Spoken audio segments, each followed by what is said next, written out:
Quand on parle des réussites en entreprise, on pense souvent aux compétences, au leadership, mais on oublie un ingrédient clé, la mémoire du réseau social. Autrement dit, notre capacité à nous rappeler qui connaît qui dans notre environnement professionnel. C'est précisément ce que j'ai voulu comprendre avec mes collègues. Existe-t-il des différences entre les femmes et les hommes dans cette capacité à se souvenir des liens sociaux? Et si oui, pourquoi? Nos 3 études menées auprès de plus de 10 000 personnes aux États-Unis confirment un résultat déjà observé.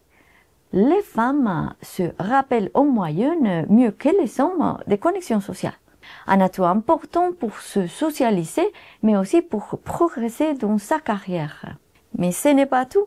Cette supériorité dépend en réalité de la structure du réseau à mémoriser. Nous avons cherché à comprendre l'origine de cet avantage. Les résultats montrent que les femmes utilisent davantage un raccourci cognitif particulier, le schéma de clôture.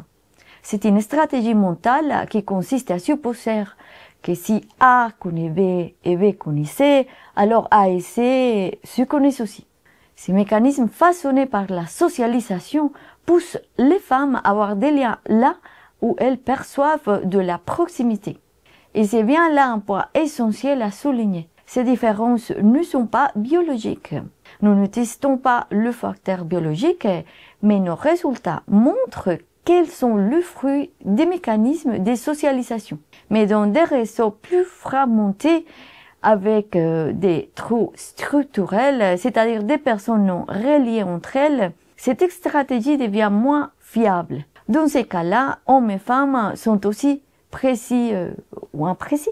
Ce schéma cognitif n'est pas inné. Il s'explique par la socialisation. Les femmes sont souvent exposées à des environnements plus cohésifs comme famille et groupes sociaux, ce qui renforce ce type de raisonnement. Nos travaux permettent ainsi de mieux comprendre pourquoi les femmes sont sous-représentées dans les postes de courtier du réseau. Ces rôles clés où il faut justement repérer les absences de lien entre des groupes et savoir les connecter. Concrètement, cela signifie que la manière dont nous percevons les réseaux autour de nous n'est pas neutre.